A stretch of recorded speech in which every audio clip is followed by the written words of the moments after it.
Hey good morning friends, welcome to my channel Wise Life Advice. मैं आप सभी का स्वागत करता हूं। आज हम एक बहुत ही नए टॉपिक पे बात करेंगे। ऑनलाइन क्लासेस का क्या घोरक धंधा चल रहा है। जी हाँ, अभी हम एक केस स्टडी डिस्कस करेंगे और कुछ हम एग्जांपल्स लेंगे जिससे हमें एक आइडिया होगा ऑनलाइन क्लासेस और उनके जो भी ऐप्स हैं वो कैसे अपनी मनमानी कर रहे हैं, लोगों को ठग रहे हैं, कुछ हद तक बहुत परेशान भी कर रहे हैं। तो ऑनलाइन कंपनीज एक कैटेगरी में आती हैं जिसे एड टेक कंपनीज बोलते हैं या एजुकेशन टेक्नोलॉजी कंपनीज बोलते हैं। इसमें मार्केट लीडर है बायजूस। बायजूस एक कंपनी है जिसका रेवेन्यू 22 बिलियन डॉलर्स है, जो कि एक आई वुड से इंडिया का सबसे सक्सेसफुल यूनिकॉर्न प्रोजेक्ट हुआ है। तो बायजू में अप्रॉक्सीमेटली 75 लाख प्लस सब्सक्रिप्शंस हैं, यानी कि उनके कस्टमर्स हैं जो ऑनलाइन कोर्स उनसे लेते हैं। तो अगर हम लास्ट ईयर की बात करें तो उनकी जो टोटल उसकी कंपनी की, जैसे मैंने आपको बताया, 22 बिलियन डॉलर है और उन्होंने नेट लॉस रिपोर्ट किया अप्रॉक्सीमेटली 550 मिलियन डॉलर्स का, और उनके रेवेन्यूज गिर रहे हैं। तो जानेंगे इसके पीछे क्या कारण है, कैसे ये कंपनीज ऑपरेट करती हैं, क्या इनकी एडवांटेजेस हैं और क्या डिसएडवांटेजेस हैं। तो सबसे पहले बात करेंगे एडवांटेजेस की। अगर हम थोड़ा सा पीछे रिवाइंड करें 2-2.5 साल, तो कोविड सिचुएशन में, लॉकडाउन में पर्टिकुलरली, स्कूल, कॉलेजेस, इंस्टीट्यूशन सब बंद हो गए। बच्चे, स्टूडेंट्स घर बैठ गए और उनके पास कोई जरिया नहीं रहा जिससे उनको रियल टाइम एजुकेशन मिलनी चाहिए। स्कूल्स और बहुत इंस्टीट्यूट्स ने काफ़ी टाइम लिया अपनी ऑनलाइन क्लासेस को जारी करने में। तो मीनवाइल जितने भी ऑनलाइन लर्निंग प्लेटफॉर्म्स थे, जिसमें बायजूस, अन अकेडमी, वाइट हैट जूनियर, इन जैसे कई एजुकेशन कंपनीज को ये एक बहुत ही अच्छा बिजनेस एडवांटेज मिला और बहुत से लोगों ने अनरोल किया उनके ऑनलाइन क्लासेस। तो अगर हम इसमें स्पेसिफिकली जो मार्केट लीडर है बायजूस, उसकी बात करें तो 2019 से उन्होंने कई एक्विजिशंस की। 2019 में उन्होंने ऑस्मो, जो एक US based educational game app था, उसकी उन्होंने एक्विजिशन की 120 मिलियन डॉलर्स में।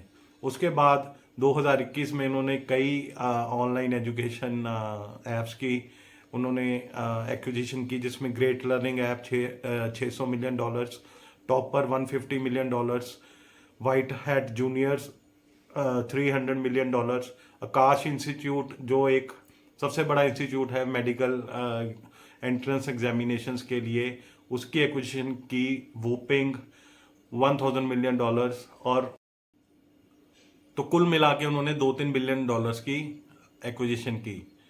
अब इनकी जो बैड प्रैक्टिसेस है वो क्या है। अगर हम एडटेक कंपनीज की बात करें तो उसमें जो पाइनियर है, जो सबसे बड़ी कंपनी है, वो है बायजूस।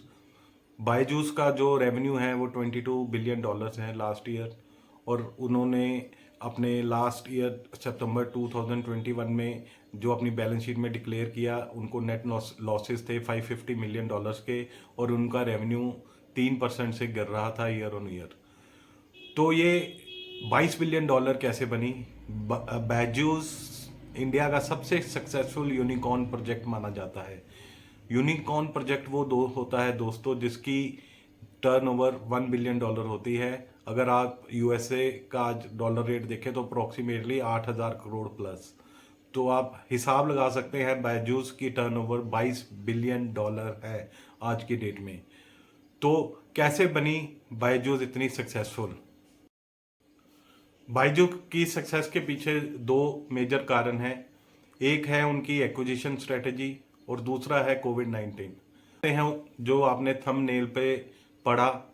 ऑनलाइन एक घोरक धंधा कैसे है। ऑनलाइन एक घोरक धंधा भारत में क्यों है, इसके पीछे कुछ कारण हैं दोस्तों।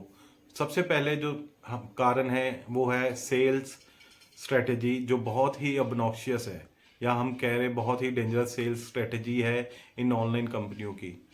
ये जब भी किसी को मिलते हैं पेरेंट को, तो सबसे पहले ये कहते हैं हम बच्चे का इवेल्युएशन करेंगे, बच्चे को कुछ तरह के क्वेश्चंस दिए जाते हैं एक टैब पे, जिस पे अधिकतर बच्चे कुछ आंसर कर पाते हैं, कुछ नहीं कर पाते। फिर उसके बाद उनको एक डिटेल्ड उनका एप्टीट्यूड टेस्ट किया जाता है, जिसके बाद वो पेरेंट्स को पूछते हैं भी आप बच्चे को क्या बनाना चाहते हैं। और जैसा कि आप लोग सब जानते हैं, भारत में मैक्सिमम पेरेंट्स अपने बच्चे को या तो डॉक्टर या फिर इंजीनियर बनाना चाहते हैं। तो जो एवेल्युएटर होता है बायजूस से, जो जिसे हम सेल्स मैनेजर भी कहते हैं या सेल्स कंसल्टेंट कहते हैं, वो कहता है आपका बच्चा बहुत वीक है, अगर इसको आप फ्यूचर में डॉक्टर या इंजीनियर बनाना चाहते हैं तो इसे कुछ स्पेशल स्टडीज़ की ज़रूरत है जो हम ऑनलाइन प्रोवाइड करेंगे। फिर वो अपने कोर्स, अपना कुरिकुलम बताते हैं। फिर कोर्स और कुरिकुलम बताने के बाद वो पेरेंट्स को मजबूर करते हैं कि वो मैक्सिमम ड्यूरेशन का कोर्स ले, जिसकी कॉस्ट भी मैक्सिमम ही होती है। तो पेरेंट्स को वो कभी नहीं कहते भी इस कोर्स के लिए आप कोई लोन लो या आप इस कोई डेट ले रहे हो। आप वो सिंपल कहते हैं आप इस कोर्स को ईएमआई पे ले लो। तो ईएमआई का भी एक आगे क्या स्कैम है वो हम डिस्कस करेंगे। तो इस तरह से वो उनके पास पूरा डेटा होता है और उनके पास एक टारगेट पिच होती है डिफरेंट सोशियो इकोनॉमिक सेगमेंट्स को टारगेट करने के लिए। उनको सब पहले से ही मालूम होता है भी ये कौन सी क्लास के पेरेंट्स हैं, आइदर ये लोअर क्लास हैं, मिडिल क्लास हैं या अपर मिडिल क्लास हैं, इनकी ये कौन सी जॉब करते हैं और इनके बच्चे कहाँ पे पढ़ते हैं, उनकी परफॉर्मेंस क्या है।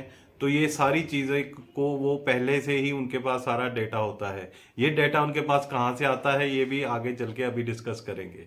तो ये तो हुई पहली बात जो हम कहते हैं वेनमनस, इनअप्रोप्रिएट और एब्नॉक्शियस सेल कल्चर है होता है इन कंपनीज का। अब आते हैं दूसरे नंबर पे। दूसरा नंबर है इनका रिफंड स्कैम। आपको कन्विंस करने के बाद आपको एक और मीठी गोली डालते हैं भी अगर आपको कोर्स नहीं पसंद आता तो 15 दिन का टाइम है आपके पास, आप कभी भी इसका रिफंड ले सकते हैं। तो मैक्सिमम केसेस में क्या होता है, एक बार पेरेंट्स कमिट हो जाते हैं तो 15 दिन में ज़्यादा उनको पता भी नहीं लगता। और अगर किसी पेरेंट्स को कहते हैं समझ में नहीं आता या कोर्स अच्छा नहीं लगता तो उनको ये कहा जाता है भी अभी तो स्टार्ट ही हुआ है, अभी तो इंट्रोडक्शन है, जैसे जैसे हम आगे बढ़ेंगे तो और एडवांस इसमें हम लर्निंग देंगे। तो ऐसे पेरेंट्स को डाइवर्ट करने की कोशिश करते हैं। पर फिर भी अगर पेरेंट्स ना डाइवर्ट हों और रिफंड मांगे, उस केस में इसका रिफंड कोई इजी नहीं होने वाला दोस्तों। बहुत ही मुश्किल से रिफंड मिलता है और बहुत ही कम लोगों को रिफंड मिलता है। या तो जो सेल्स मैनेजर है वो आपकी सेल्स कॉल नहीं उठाता, जो अगर कॉल सेंटर पे कॉल करते हैं तो वो आगे डायरेक्ट कर देते हैं सेल्स मैनेजर को। तो एक तरह का फुटबॉल हो जाता है, कभी इधर तो कभी उधर, कभी इधर कभी उधर। तो रिफंड इसमें एक बहुत बड़ा इशू है। आज की डेट में 28,000 से ज़्यादा कंप्लेंट्स एक सिंगल वेबसाइट पे consumercomplaints.in पे बैजूस की जो आज भी है ओपन है, जहाँ पे रिफंड नहीं मिला। तो आप सोच सकते हैं दोस्तों ये वो लोग हैं जिन्होंने शिकायत की। बहुत से ऐसे लोग हैं जो इसको सहन कर जाते हैं, एक लॉस मान लेते हैं और वो अपना टाइम खराब नहीं करना चाहते या उनके पास इतनी रिसोर्स नहीं होते कि वो आगे इस केस को परस्यू करें। तीसरे नंबर में अगर हम बात करें तो मिसलीडिंग प्रोमिसेस या मिसलीडिंग मार्केटिंग करते हैं। इसमें एक फेमस एग्जांपल है वाइट हैट जूनियर का, जिसकी बहुत ही ऐड आती थी भाई बहुत यंग ही एज में आप अपने बच्चे को कोडिंग सिखाएं। कोडिंग सीखेगा तो वो आने वाले टाइम में एप्स डेवलप करेगा, सॉफ्टवेयर डेवलप करेगा। जिसमें एक एग्जांपल उन्होंने बहुत ही प्रमोट किया था वुल्फ गुप्ता का। वुल्फ गुप्ता वो है जिसे कई जगह बताया गया इसको 1 करोड़ का पैकेज मिला है किसी फॉरेन की कंपनी से। इसको कभी कहते थे 1.5 करोड़ का मिला है, कभी उसकी एज 6 साल बताते थे, कभी 8, कभी 12। और डिटेल में जब पता किया गया तो ऐसा कोई भी आदमी या बच्चा नहीं था। ये टोटली ही मिसगाइडेड या इनअप्रोप्रिएट ऐड थी जो गलत थी। तो ये ऐसी मार्केटिंग करते हैं। अगर हम बायजूस की बात करें तो बायजूस को प्रमोट करते हैं खुद शाहरुख खान। शाहरुख खान, अगर आपको याद होगा, IIPM भी प्रमोट करते थे, तो IIPM का क्या हाल हुआ वो आपके सामने है। तो हमें एज ए कंज्यूमर बहुत ही अलर्ट रहना पड़ेगा इन सब चीज़ों से, बहुत सोच समझ के ही हमें इन एड्स पे देखना चाहिए, ध्यान देना चाहिए और अच्छी तरह इवेल्युएट करने के बाद ही कोई फैसला करना चाहिए। चौथे नंबर पे अगर मैं बात करूं, जो ये स्कैम करते हैं, that is tie up with educational institutes. तो इनका टाई अप होता है कई तरह educational institute, starting from schools to various private coaching institutes. कई टीचर्स के साथ होता है जिनको ये कमीशन भी देते हैं। तो वहाँ से इनको पूरा डेटा मिल जाता है, आपका मोबाइल नंबर, बच्चे की पूरी परफॉर्मेंस, उसकी हिस्ट्री, क्योंकि कहीं भी आप एडमिशन लेते हो, आप कहाँ पे जॉब करते हो, आपकी कितनी सैलरी है, वो सब कुछ इंफॉर्मेशन होती है जो ये उनके साथ शेयर कर लेते हैं। तो ये डायरेक्ट जो मार्केटिंग कॉल करते हैं तो इनको आपके बारे में सारा ही मालूम होता है। तो उस तरीके से ये आपको अपना प्रोडक्ट पिच करते हैं जिसे आपको लगता है भी हाँ ये मेरे लिए काफ़ी बेनिफिशियल है या फ़ायदा करेगा। तो इससे ध्यान रखना पड़ेगा हर कंज्यूमर को। लास्ट और पांचवा पॉइंट है भी, इनका टाइप होता है बैंक्स और NBFC से। शुरू में मैंने आपको बताया था भी वो EMI की बात करते हैं, वो लोन की बात नहीं करते। जब आप इनका ऐप डाउनलोड करते हैं तो डायरेक्ट EMI की फैसिलिटी ऑन कर देते हैं, जिसमें ऑटो पेमेंट का ऑप्शन होता है।